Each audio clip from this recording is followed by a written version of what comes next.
안녕하십니까. 공장장 권한대행 이정렬입니다.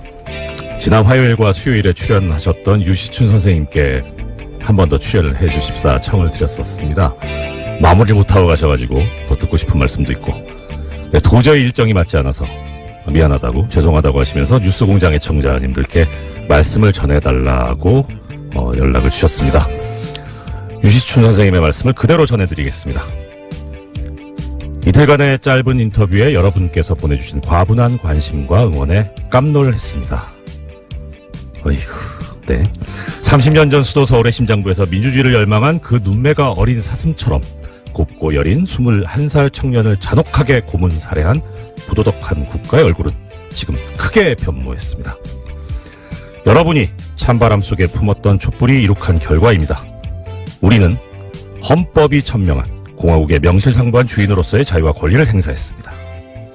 우리 민주주의는 박종철, 이한열이 상징하는 청년 학생의 순결한 피와 땀에 크게 비쳐 있습니다. 30년 전에 민주주의를 갈망한 여러분의 선배들이 있었음을 알려드리고 싶었습니다.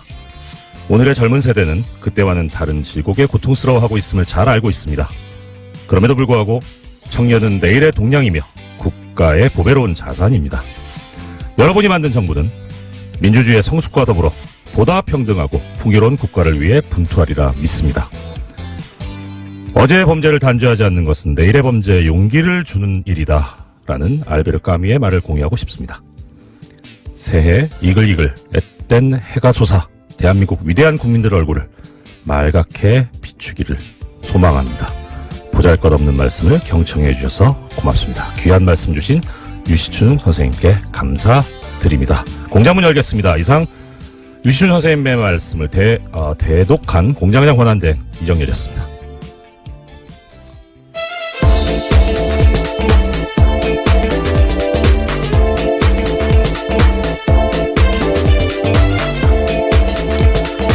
예, 시사인의 김은지입니다. 제가요, 요번에 알았습니다. 왜 김은지 기자님 나오시는 코너 이름이 없을까? 그럴 리가 없다. 그래서 확인해본 결과 ERNew네요. ERNew. 네, 이것만은 알아야 할 아침 뉴스의 네. 약자인데요. 네. 굉장히 오랜만에 알려주셔서 저도 새삼스럽습니다.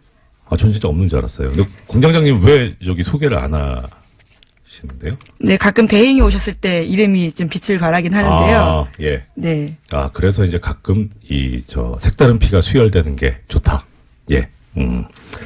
예. 자, 오늘 그러면 이제 일단 먼저 혹시 마지막에 어떻게 될지 모르니까 일단 이 일주일 동안 저를 너무너무 도와주신 김은지 기자님께 저는 또 개인적으로 감사드리고요.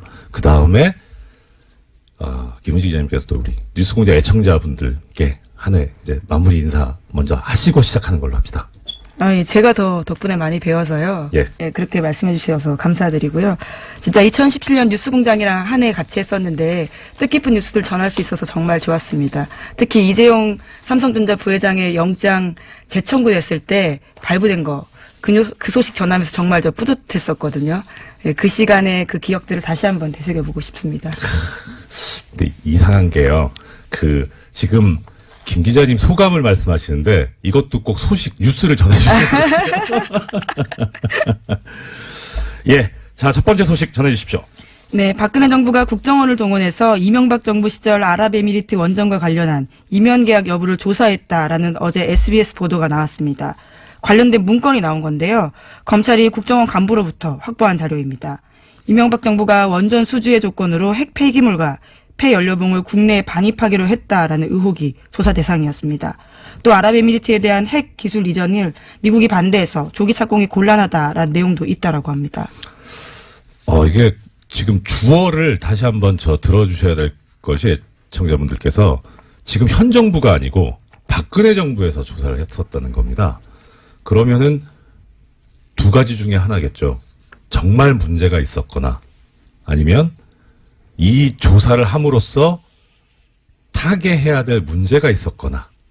예, 그런데 지금 뭔진 잘 모르겠는데 하여튼 이 조사 결과가 그럼 어떻게 나왔는지가 이제 제일 궁금할 거 아닙니까? 그래야지 방향이 나오니까. 조사 결과는 어떻게 됐다고 합니까? 네, 그게 가장 궁금하실 부분일 텐데요. 네. 당시에 국정원의 조사 결과가 어떻게 나왔는지에 대해서는 확인되지 않았습니다. 또 그 내용이 청와대에 보고됐는지도 확인되지 않았는데요. 예, 예. 이와 관련해서는 우선은 문건이 나왔기 때문에 검찰이 이제 수사에 들어간 겁니다. 당시에 네. 남대준 전 원장, 당시의 원장이죠. 국정원장의 최측근이 원장의 일정들을 다 적어놓고 있었는데 그때 2013년입니다. 그때 김장수 당시 청와대 안보실장으로부터 이러한 사실들을 확인 요청 받아서 써놨다라고 합니다. 그러면 이게 어떤 다른 목적이 있는 건지 정말 문제가 있어서 뭐 조사가 된 건지 그것조차도 아직 모르는 상황이네요. 네, 현재로서는 그렇죠. 이게 뭐 어떤 국가기밀이 들어있는지는 모르지만, 빨리 조사가 맞춰져서 우리 국민들의 궁금증을 해결해 줬으면 하는 그런 마음이 듭니다. 네, 이 자체로도 사실 굉장히 놀라운 일인데요. 그렇죠. 원전 수주의 조건으로 핵 폐기물을 국내에 들어오겠다라는 식의 의혹이 있었다라는 것은요. 예. 원래는 2010년 국회 대정부 질문에서 나왔다라고 합니다. 네. 이제 그런데 이것에 대해서 박근혜 정부조차 의심하면서 관련 내용들을요 국정원에다가 알아보라고 시킨 거다라고 알 수 있는 겁니다. 예, 그렇죠. 그때 당시에 강봉균 당시 민주당 의원이 의혹을 제기를 했었고요. 예. 근데 이게 만약에 사실이라면 이거 뭐 황당한 거죠. 그러니까 돈을 벌어오는 대신에 쓰레기를 가져온다는 얘기 아닙니까? 그것도 다른 쓰레기도 아니고 이 국민의 이 건강에 엄청난 영향을 미칠 수 있는 핵 폐기물을 가져온다는 거니까 도대체 국민의 생명과 자유와 재산을 보호해야 될, 신체를 보호해야 될 국가가 오히려 나서서 국민들에게 해를 끼치는 행위를 해버린 것이니 이건 정말 심각한 문제가 아닐 수 없겠네요. 예, 당시에 남대준 당시 원장 같은 경우에는요. 네. 지금은 구속되어 있는 장호중 당시 감찰실장에게 조사를 지시했다라고 알려져 있습니다. 네. 자, 그러면 여기에 그런데 또 관련된 지금까지 해주신 소식은 전부 SBS에서 보도를 한 거네요. 또 하나의 소식이 있다고. 네. 얘기죠. 예. 관련해서 SBS가 연속 보도들을 했는데요. 이게 중요한 네. 보도다 보니까 몇 가지 보도가 있습니다. 네네. 국정원에서 어떻게 진상 파악을 하게 됐냐에 대해서요. 조금 네. 더 의미를 부여하고 있는데 관계자들 멘트를 땄습니다. 예. 문건을 작성했다라고 알려진 국정원 간부에 대해서 어떻게 쓴 거냐 물어봤더니요. 예. 문건에 그런 내용이 있다면 사실일 가능성이 높다라면서 하지만 정확한 내용은 기억나지 않는다라고 밝혔고요. 또 이에 대해서 당시 남대준 원장을 만났던 김장수 안보실장도 이야기를 했는데요. 자기는 기억나지 않는다라고 했습니다.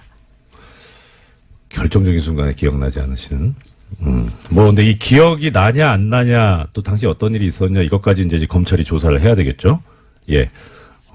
흥미진진한. 네, 일입니다. 언론 보도에는 좀 한계가 있을 수밖에 없는 게요. 남대준 그렇죠. 원장 같은 경우에는 지금 구속되어 있는 상태입니다. 게다가 지금 이제 국정원 관련이니까 사실 또 정보의 접근이 그렇게 쉽지가 않은 상황이죠. 예, 그럼 지켜보겠습니다. 예, 그 다음 소식 전해주십시오. 네, 국군기무사령부가 국방부 TF 압수수색 정보 미리 알고 있었고 관련 네. 수사에 협조하지 않았다라는 소식은요. 지난주에 전해드린 바가 있습니다. 관련한 뉴스가 또 나왔는데요. 오늘 아침 한겨레 신문 보도입니다. 군 기무사가 최근 2012년 댓글 작업과 관련해서 국방부 장관에게 거짓 보고했다라는 건데요. 이러한 사실을 확인한 검찰이 기무사에다가 관련 자료 요청했다라고 합니다. 그런데요. 아직까지도 압수수색이 4주째 진행 중이고요. 이러한 난항 때문에 문건 확보에 시간이 걸려서 공소시효가 지나가 버렸다라고 합니다. 참. 지난번에 이제 공장장에서 진행을 하실 때 저도 들었는데 이게 사실 군이라는 데가 원래 공무원 자체가 공무원 조직이 상명하복에 충실하고 위계질서가 엄격한 데인데 더 심한 게 군대잖아요. 계급 사회인데 그야말로. 그런데 국군 기무사령부가 그 상급 기관에 대해서 이런 식으로 그때는 이제 소식을 수사에 협조하지 않고 증거를 인멸한다 이런 얘기가 있었는데 이제 더 나가서 거짓 보고까지 했다. 그렇다면 도대체 이 조직은 왜 있어야 되는 건가 하는 그런 생각이 드네요. 그런데 또 거기서 더 나가서 아예 빠져나가기 위해서 공소시효가 완성되도록.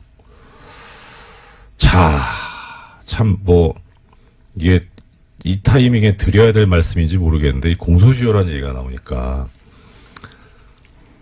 김 기자님께서는 이 공소시효라는 게 왜 있을 것 같으세요? 생각이. 그리고 아무래도 좀 편의주의가 아닐까 싶은데요. 평생 네. 수사할 수 없다 보니까 네. 그것을 좀 시간을 한정해 둔 게 아닌가라고 생각해 봤습니다. 그렇죠. 예. 이게 사실 그런데 공소시효라는 게 지금은 좀 상황이 달라졌는데 이 공소시효라는 제도가 만들어질 때만 해도 그러니까 공소시효라는 거 뜻은 뭐 애청자 여러분들께서도 다 잘 아실 겁니다. 시간을 정해두고 이때까지 검사가 범인을 재판에 넘겨야 하고 그게 넘어가면 처벌을 할 수 없다는 거죠. 실질적으로 그런 시한을 정해놓은 건데 그럼 왜 이런 시한을 정해놨느냐. 첫째는 일단 시간이 지나면 증거가 소멸한다. 그러니까 어차피 시간이 엄청나게 지나서 잡아도 범인을 찾아도 증거가 없어서 처벌을 못할 가능성이 높지 않느냐. 그다음 두 번째는 이렇게 오랫동안 범인 입장에서도 발각되지 않기 위해서 숨어 살아야 되니까 그 자체로 고통이다. 이것도 일종의 형벌이다. 이런 논리가 두 개가 주축을 이루고 있거든요. 그 처음에 이제 공소시효 제도를 배웠을 때는 뭐 그럴 수도 있겠다 싶었는데 지금 생각해 보면 예를 들어서 지금 우리 증거 중에 제일 또 높게 치는 증거 중에 하나가 DNA잖아요. 이건 시간이 가도 안 변하잖아요. 증거가 소멸한다? 아닌데. 그리고 범인이 오랫동안 도피 생활을 해서 불편할 것 같다. 안 불편할 수도 있을 것 같은데. 근데 지금과 같은 상황이면 사실 버티면 이긴다라고 생각할 것 같습니다. 그렇죠. 오히려 시간을 네. 끌어버리는 그런 상황까지 네. 온 거죠. 그래서 중간에 어떤 일이 있었냐면 해외 도피를 해버리는 아예. 그래서 중간에 형사소송법이 개정이 되면서 해외에 나가 있었던 동안은 공소시효가 그 시간에 넣지 않는 걸로. 기소중지 같은 건가요? 기소중지하고 또 다르다. 다른가요? 예. 기소중지는 검찰이 하는 처분이고요. 아예 그 해외에 나가 있으면 그 기간을 빼는 그런 법 개정이 있었는데 지금 상황 같으면 도대체 공소시효가 왜 있어야 될까? 특히 이제 이런 상황처럼 아예 공소시효를 끝내버리려고 지나가게 하려고 이런 고의적인 시간 끌기. 예. 압수수색이 지금 4주째 진행 중이라는데 방해를 해가지고요. 네, 이미징을 아예 못하게 해서 일일이 키워드 검색을 여전히 하고 있다라고 합니다. 뭐 압수수색이 4일을 걸려도 말이 안 되거든요. 전격적으로 해야 되는 거기 때문에 어떻게 압수수색을 한 달을 하고 있습니까? 이런 작태를 하고 있는 이런 조직이 왜 있어야 하는지도 의문스럽고 또 이런 제도가 왜 있어야 하는지도 참 말이 안 나오네요. 예. 다음 소식 부탁드립니다. 예, 이번에도 공소시효와 관련된 내용이 있습니다. 네. 계속해서 이건희 삼성전자 회장의 차명재산 관련된 내용 알려드리고 있는데요. 네네. 2008년 삼성 비자금 특검에서 드러나지 않았던 이건희 삼성전자 회장의 수천억 원대 차명재산이 있다라고 알려드렸습니다. 이에 대한 수사가 실체 접근조차 하지 못한 채 사실상 마무리 수순에 들어갔다고 이 또한 한겨레 신문이 보도했습니다. 네네. 2011년 이 회장 쪽에 1천억 원대 자진 납세를 받은 국세청이요. 이를 수사기관에 통보하는 등 적극 수사 의뢰에 나서지 않았다라고 합니다. 그러다 보니까 공소시효가 이것도 지나가고 있다고 하는데요. 다만 한 가지 희망은 있습니다. 공소시효가 남은 2013년에서 2014년 사면계좌에서 발급된 수표가 있어서요. 이것을 어떻게 할지 수사당국의 의지를 봐야 된다라고 합니다. 예. 이것도 그렇게 시간이 많이 남지 않았네요. 자, 그럼 이제 제기되는 문제. 공소시효를 없애면 되지 않냐. 없애는 것까지는 그렇다 치고, 그 다음에 이제 어떻게 되는 거냐. 예, 지금 이것도 지금 공소시효가 문제인데, 그러면은, 공소시효를 없애서 옛날의 행위에까지 그것을 효력을 미칠 수 있을 것이냐 하는 문제가 이제 되겠죠. 뭐, 예를 들어서 지금 이제 이 공소시효 다 없앱시다 해가지고, 이 기무사에서 댓글 공작한 거, 이것도 이제 지금 처벌하기로 하고, 뭐, 차명재산 이것도 수사해서 처벌하기로 하자 하면, 문제는 소급법이 돼서 이게 우리 헌법상에서 얘기하고 있는 법률 불소급의 원칙에 어긋나니까 문제가 있을 수 있죠. 한 번 이제 이게 문제가 됐었던 적이 있어요. 저 예전에 전두환 노태우 내란 사건에 관해서 특별법이 만들어지면서 그때 공소시효를 없애버렸죠. 그래서 당연히 그 전두환 노태우 이 피고인 쪽에서 이거 공소시효를 이렇게 적용하는 거는 법률 불소급의 원칙에 어긋난다. 위헌이다라고 하면서 주장을 했었는데 거기에 대해서 헌법재판소가 얘기하기를 예외가 있을 수 있다. 모든 법에. 그런데 이런 중대한 일에 예외를 두지 않는다면 도대체 언제 예외를 둬야 하느냐 하면서 합헌이다라는 결정을 한 바가 있습니다. 이것도 비슷하게 봐야 되지 않을까. 지금 정치적, 경제적으로 나라의 근간을 흔드는 이런 범죄들인데 이것도 한번 고려해 볼, 공소시효를 소급해서 적용할 해볼 만한 그런 사안이 아닐까 하는 생각을 해봤습니다. 네, 또 살인 사건이나 이런 네. 사건이 벌어졌을 때는요, 그놈 목소리 영화가 기억이 그렇죠. 나는데 네. 공소시효 문제 계속해서 나왔던 것 같습니다. 네, 그렇습니다. 예, 다음 소식은요. 네, 이 또한요 공소시효 관련된 내용입니다. 오늘 계속해서 키워드가 공소시효입니까? 네, 오늘 아침에 그런 보도들이 꽤 많았는데요. 아, 그렇군요. 이번에는 경향신문 보도입니다. 네. 검찰이 고대영 KBS 사장의 국정원 돈 200만 원 수수 혐의를 공소시효 만료 등의 이유로 형사처벌하지 못할 것으로 보인다라는 건데요. 이명박 박근혜 정부 당시 숨겨진 비위와 부정부패에 대해서 검찰 수사가 공소시효라는 장애물을 만났다라는 지적이 나오고 있다고 합니다. 그거 참. 공소시효가 또 하나 말씀드리자면, 공소시효는 시효고, 우리가 진실을 밝혀야 되니까, 수사는 해놓고,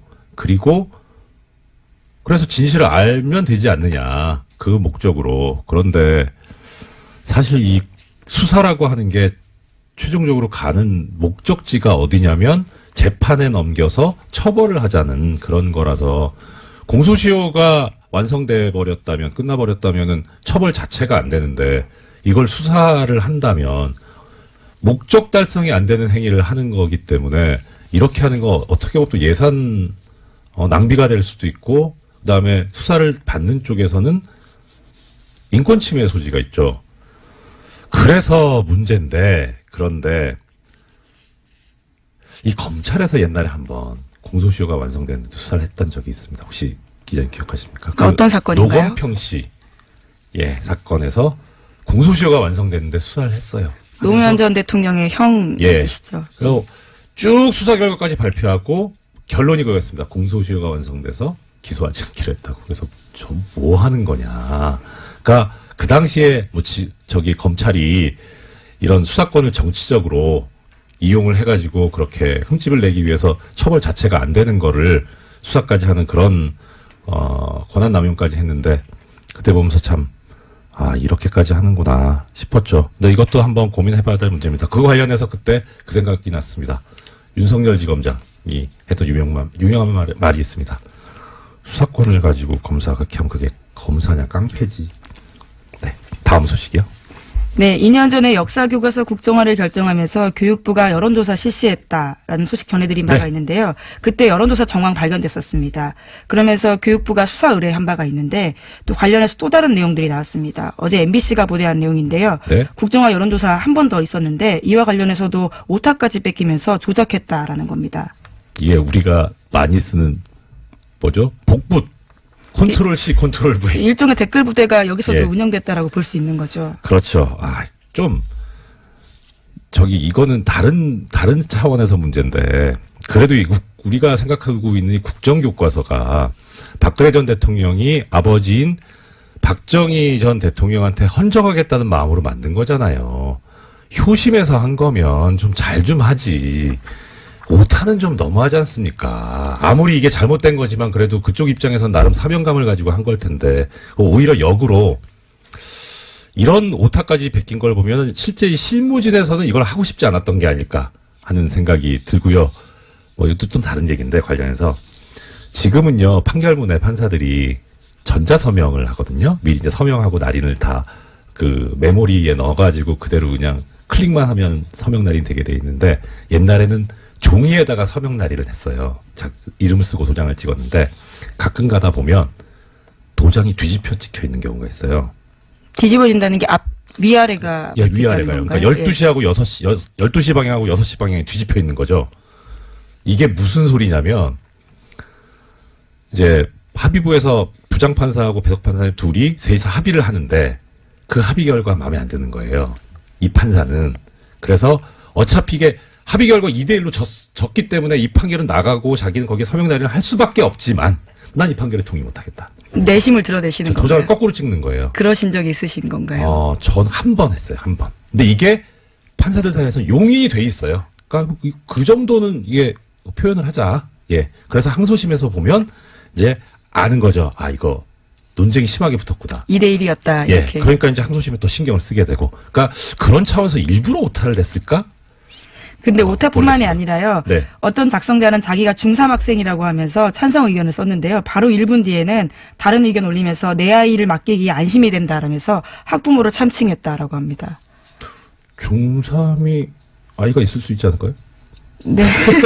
1분 사이에 다시 학부모가 되는 놀라운 기적이 생겼다라고 하는데요. 예. 기적인지, 아니, 어떻든, 네. 네, 그런 식으로 해서. 다른 건 또 어떻게 있습니까? 네. 예. 그런 식으로 해서 또 이제 접수 마감되는 이제 45분 남겨놓고요. 갑작스럽게 같은 의견들을 40건 넘게 올리는 사람도 있다고 합니다. 부지런은 해요. 예, 15초에 한 골이기 때문에요. 예. 사실 내용을 보는 게 아니고 컨트롤-C, 컨트롤-V로 붙여넣었다라고 밖에 볼 수 없는데요. 이런 식으로 해서 여론 조작해서 찬성 반대 비율을 8대2까지 끌어올립니다. 와, 이게 진짜 댓글 부대죠. 보면 이게 무슨 프로그램이라고 해야 되나, 무슨 앱이 있다고 하던데요. 이렇게 자동으로 올라가게 해주는 그런 거를 쓰지 않았나 싶기도 하고요. 네, 그래서 당시에 이제 예. 교육부 같은 경우에는 이런 의견 수렴을 핑계로 대서요. 예. 상당수가 국정교과서에 찬성하고 있기 때문에 네. 국정교과서 폐기하지 않고 검정교과서와 혼용하겠다라고 밝혔습니다. 거참. 하여튼 열심히 한다고는 했는데 그래도 이게 제대로 된 정의로운 일이 아니니까 이렇게 오점이 나오는 것 아닌가. 역시 정의는 언제든지 드러나게 돼 있다는 생각을 들게 합니다. 다음 소식 부탁드립니다. 네, 지난해 2월 달에 개성공단 폐쇄된 바가 있습니다. 네. 이것은 박근혜 전 대통령 말 한마디에 결정됐다라고 하는데요. 네. 통일부 정책혁신위원회가 발표한 내용입니다. 이게 셀프라고 할 수도 없고 그냥 마음대로인 거죠. 예. 그래서 이런 얘기 하는 분들 계시더라고요. 박근혜 전 대통령 하면 법치주의가 생각이 난대요. 그래서 왜요? 법을 하나도 안 지켰는데? 법을 안 지켰기 때문에 법치주의가 얼마나 소중한가를 가르쳐 주신 분 아닌가 싶습니다. 또 다른 의미의 가르침일 네. 수 있겠네요. 예. 지금까지 오늘 발견해 놓으니까 코너 이름 다시 까먹었네. 네, 이것만은 알아야 할 뉴스 이알드입니다. 예. 이것만은 알아야 할 아침 뉴스에 진행을 해주신 시사인 김은지였습니다. 감사합니다. 예, 고맙습니다. 예, 이어서 바로 미니 인터뷰를 진행을 하겠습니다. 오늘의 미니 인터뷰의 대상은 접니다. 어떻게 되나? 예, 법적인 문제는 아니고요. 어제 좀 말씀을 드렸어야 되는데 시간이 모자라가지고 그래서 오늘 제가 또 오늘 마지막이기도 해서 그래서 그 언론인들의 재벌 돈으로 해외 연수를 다녀오는 것 여기에 대해서 어느 정도 좀 말씀은 드리고 맞춰야 되지 않을까 싶어서 인터뷰를 제가 스스로 자청을 했습니다. 지금 아직 김은지 기자님께서 코너는 끝나셨지만 퇴근을 못 하시고 감금돼 계시는 중이시거든요. 질문을 부탁드릴 수도 없고. 자, 일단 어제 잠깐 말씀을 드렸었는데 어떤 일이 있었냐면 미디어 오늘에서 이 삼성 언론 관련 언론 장학생 관련해서 기사를 냈습니다. 드디어. 이 미디어 오늘 잘 아시겠습니다만은 재벌 돈을 받지 않은 것으로 추정되는 언론사입니다. 여기 지금 해외 연수 다녀오신 기자님들 명단 소속되어 있는 분들이 소속사를 보니까 미디어 오늘은 없어요. 예, 그래서 일단은 재벌 돈을 받지는 않은 것 같다. 예, 그런데 이제 이 기사를 보면 상당히 이제 자세하게 보도가 되어 있습니다. 자세하게 보도가 되어 있고 더더군다나 이제 좀 더 저희 방송에서는 미처 언급하지 못했던 해외 연수뿐만 아니라 어학 연수를 다녀오신 언론인 명단까지 다 실어주셨습니다. 고맙습니다. 네. 자, 이 기사를 잠깐 그럼 말씀을 드려볼게요. 이 기사에 의하면 이 삼성 언론 장학생 관련해서 나온 것이 시작이 뉴스공장, 우리 뉴스공장이라는 거고 그리고 제가 25일날 시작했다 이렇게 보도를 하고 계십니다.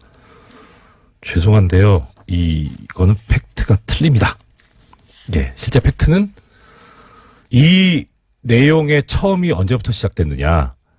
23일 날 트위터에서 SICHMOON 이라는 닉네임을 쓰시는 분이 시작한 것으로 저는 알고 있습니다. 이거 어떻게 읽어야 되나? 시크문? 네. 하여튼 SICHMOON 님이 시작을 하셨는데요. 제가 이제 트위터를 보다가 이 문제를 알게 된 게 24일 저녁입니다. 입사일 저녁이고, 그리고 25일날 이제 처음 방송이 시작돼서 제가 말씀을 드렸던 거고요. 그러니까 저는 사실 그냥 다른 분이 제기한 문제를 말씀드린 스피커일 뿐이고요. 문제의식을 가지신 분은 다른 분입니다. 근데 이분이 참 평범한 일반 국민이십니다. 그리고 그래서 이 보도를 보면서 들었던 생각이 겁니다. 재벌의 돈을 받지 않은 것으로 추정되는 이런 매체도 팩트는 틀릴 수 있습니다. 일부러 오보를 낸 건 아니겠지만, 그래, 언제든지 팩트를 체크하는 것이 아주 중요합니다. 이런 말씀 들었습니다. 왜 도대체 방송에서 자꾸 이런 얘기를 하느냐. 언론인 그럼 연수시키지 말자는 거냐. 아니죠. 필요하죠. 언론인 연수는 필요합니다. 근데 문제는 그게 재벌 돈으로 이루어진다는 거죠. 그 다음 두 번째는 선발 과정에서 사주의 추천이 필요하다는 겁니다. 그럼 이렇게 되면 어떤 문제가 생기느냐. 어떤 문제가 생길까요? 사주는 언론사의 수익을 극대화해야 할 의무, 책임이 있죠. 그러니 제가 사주라면 어떻겠습니까?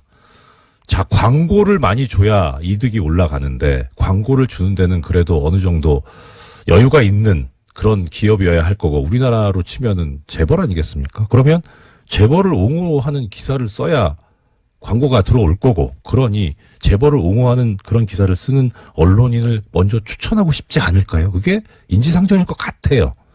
그러니까 역으로 해외 연수를 가고 싶으신 기자님들께서는 내가 저걸 가려면 재벌을 옹호하는 기사를 써줘야 되겠구나라는 생각이 들 수도 있고요. 이건 인지상정일 것 같습니다. 예를 하나 들어보겠습니다. 이 삼성언론재단, 삼성 돈으로 2013년에 연수를 다녀오신 문화일보 기자님이 한 분 계십니다. 이분이 연수 가기 전에 2009년에 기사를 하나 쓰신 게 있습니다. 제목이 이렇습니다. 삼성, 세계 최초 최고 기술 뽐내다. 내용을 보면요, 이 삼성전자의 기술 발전을 언급하고 있습니다. 삼성이 또 최고의 기술을 가진 부분도 있죠. 예. 근데 문제는요, 이 기사에 실린 사진이 삼성전자에서 제공받은 사진입니다. 취재가 아니었던 것 같아요. 제공받은 자료가 아니냐. 그 다음 제목을 이런 식으로 자극적으로 최고의 기술 뽐내다. 지금 김은지 기자 계시지만 기사 제목 이렇게 뽑습니까? 저는 이거는 좀 수필 같다는 느낌이 들어요. 아니, 말씀을 드려도 되는 건가요? 네, 그럼요. 예. 제목은 기자가 뽑진 않고요. 아마 예. 편집부에서 따로 아마 뽑을 겁니다. 예. 김은지 기자님께서 이렇게 또 피해 가시는군요.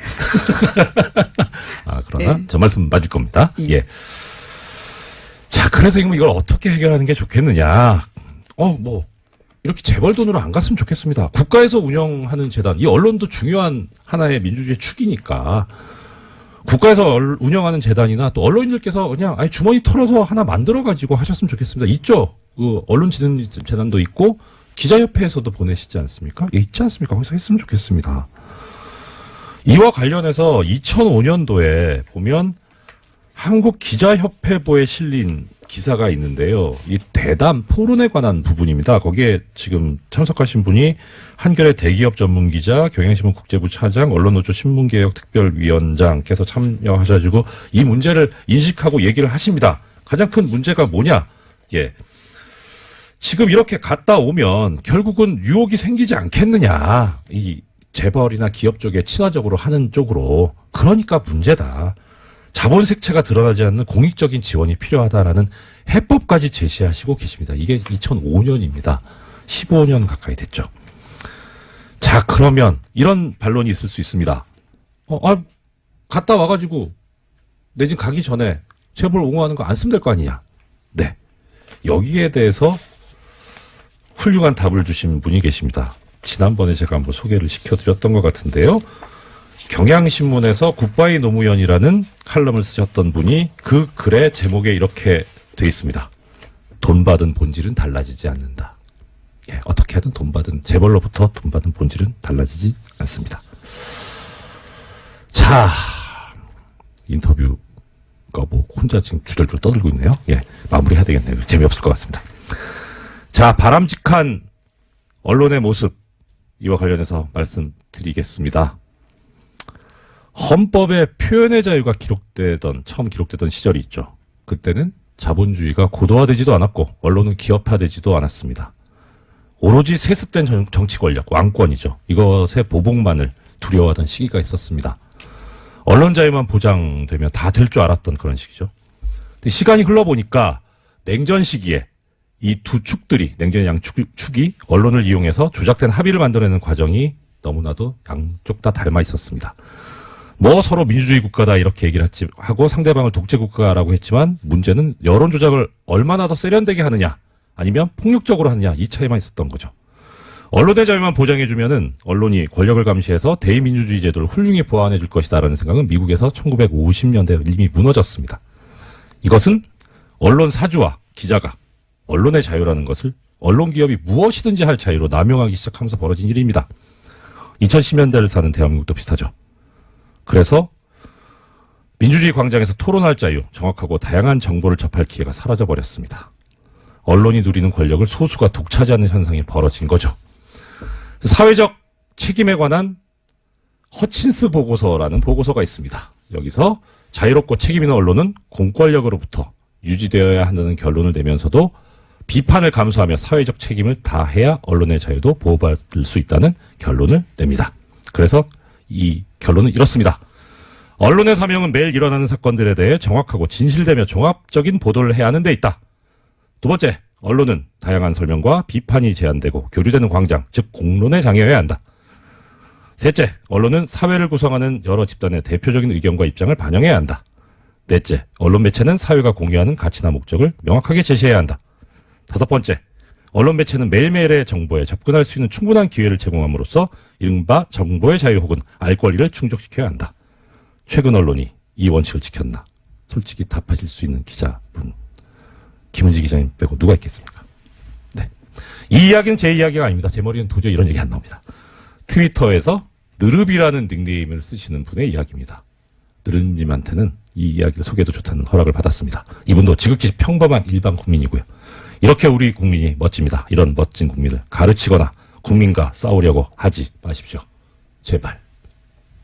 자, 바른정당과의 통합 찬반을 묻는 국민의당 전 당원 투표가 진행되고 있습니다. 알고 계시죠? 통합 찬성파 반대파 간의 공방도 계속되고 있는데요. 어제 정치 9단 주 국민의당 박지원 전 대표 모시고 반대파 입장에서 들어본 데 이어서 오늘은 찬성파 입장을 들어보겠습니다.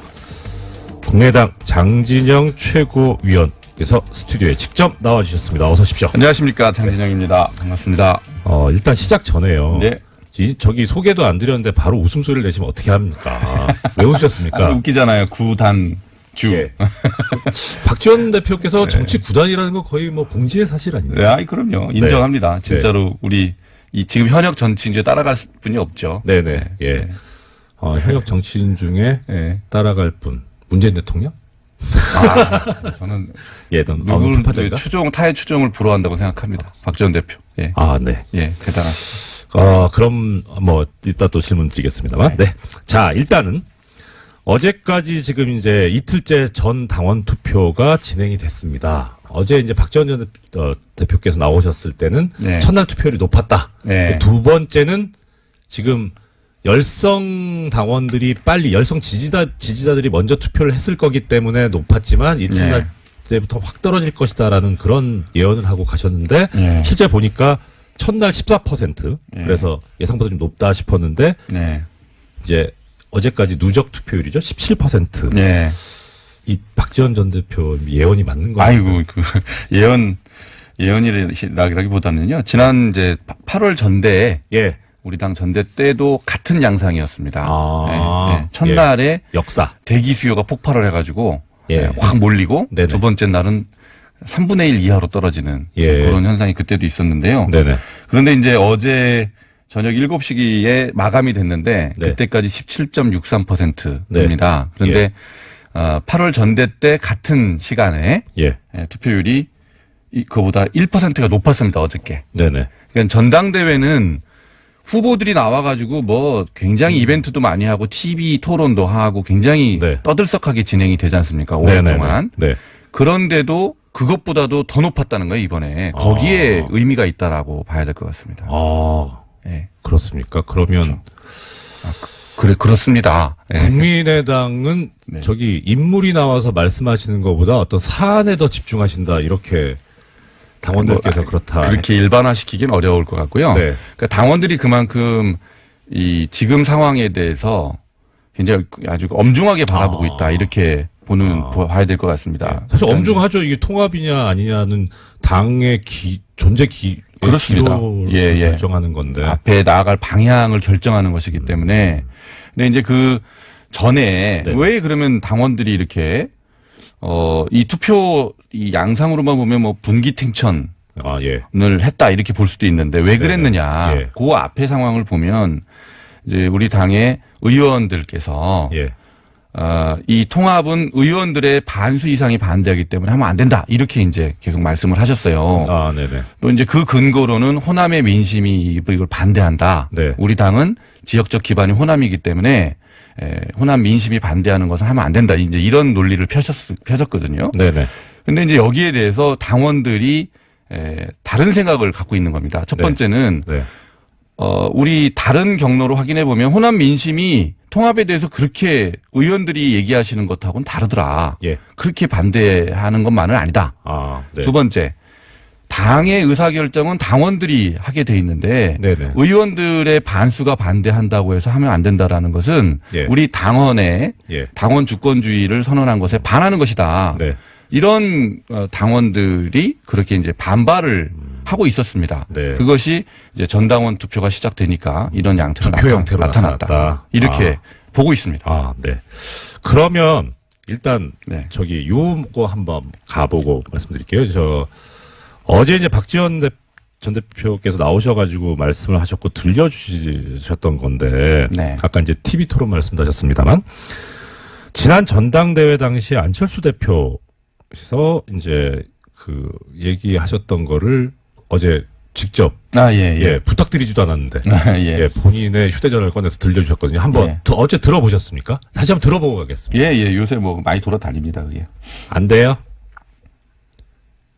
정말 공장장님 안 계시니까 이런 식으로 대국을 대하나? 그러네요. 어제 문제가 있네요. 내용은 이렇습니다. 정동영 의원 쪽에서 바른정당과 합당을 추진하느냐고 물으니까 하지 않겠다. 그리고 천정배 의원 쪽에서 바른정당과 통합이나 선거연대 하느냐 하니까 생각하지 않는다.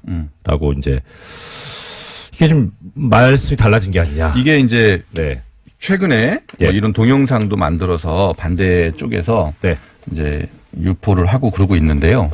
이게 첫 번째 끝장 토론 때 정동영 의원님께서 의원총회에서 말씀하신 내용이에요.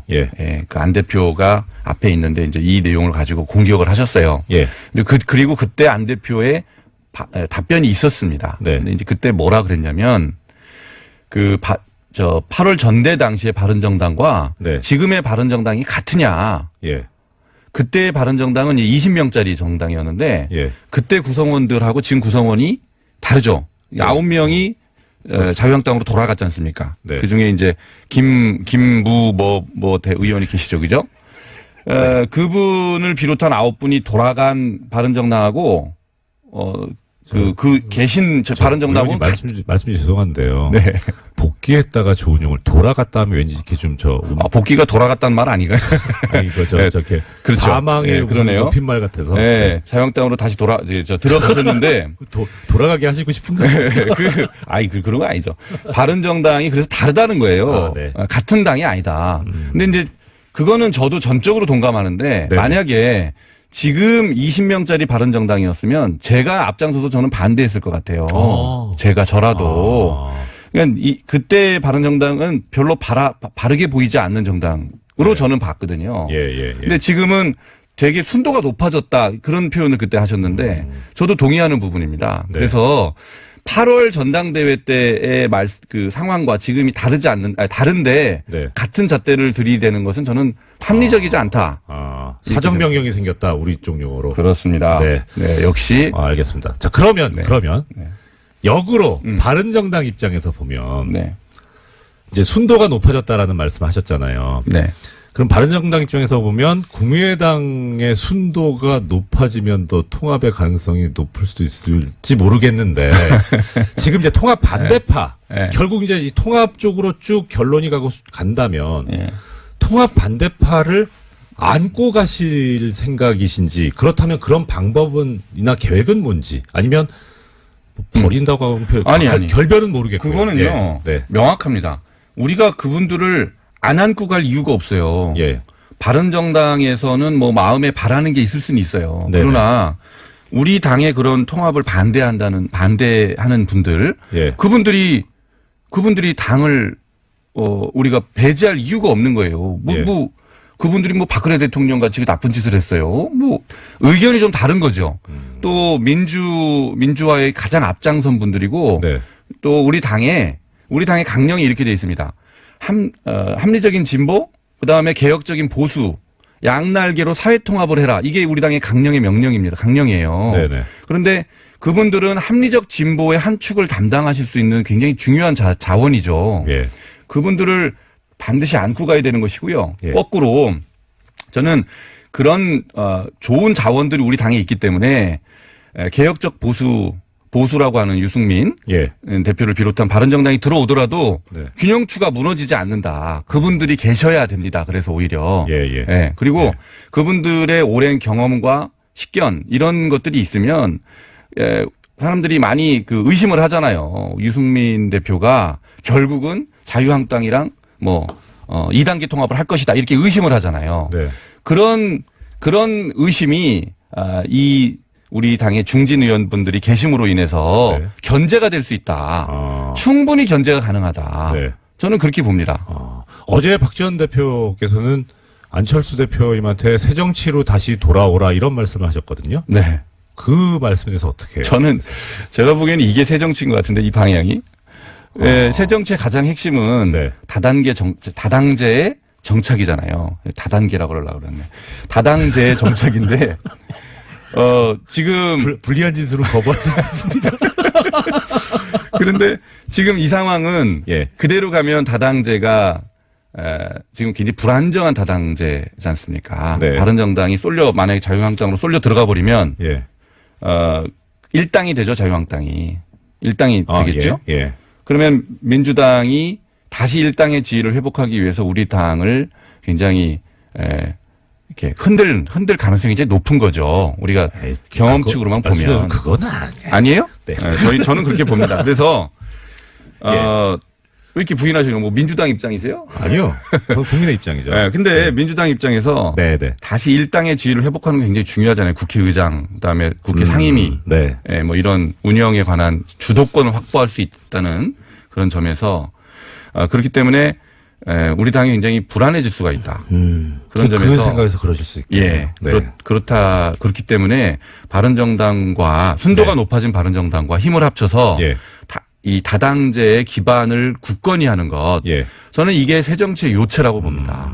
그러면은요, 이런 반론이 있을 수 있을 것 같아요. 지금 의원님 말씀대로 했을 때, 그러니까 새 정치의 요체는 다당제인데, 그런데 안철수 대표님 말씀은 뭐냐면 바른정당과 합당을 해서 우리가 제1야당으로 올라갈 수 있다. 지지율이 올라가서. 그런데 그 와중에 지금 엊그제 나온 바른정당 쪽의 통합 찬성파인 하태경 의원은 뭐라고 하셨냐면 본인의 목표는 자유한국당 소멸이고 홍준표 대표가 물러나게 하는 거다. 정치에서 손을 못하게 그렇죠. 손을 못하게 하는 거다라고 하셨거든요. 그러면 자유한국당이 소멸돼 버리면 이 다당제라고 하는 애초에 처음에 이 새정치의 그림은 없어지지 않나요? 그런 또 비판이 논리적으로 가능할 수 있어요. 근데 우리가 생각하는 바람직한 다당제는 자유한국당이 없어도 가능하다고 봅니다. 다른 정당이 출연해야 되죠. 더 바람직한 정당. 뭐 지금 녹색당이나 이런 건전한 정당들이 출연할 수 있는 원내에 진입할 수 있는 기반을 만드는 게 다당제 요체지 자유한국당이 계속 있게 하는 게 저는 중요하다고 생각하지 않습니다. 그 당은 없어져야 되는 당이에요. 우리가 극복해야 되는 당입니다. 그러면은 지금 이 말씀을 뭐 녹색당이든 정의당이든 이쪽 소수당이 더 진출할 수 있는 선거구제 개혁까지 그것도 여쭤봐야 될 시간이 다 됐네요. 죄송합니다. 뭐 얘기도 못했는데 그렇게 지금까지 고맙습니다.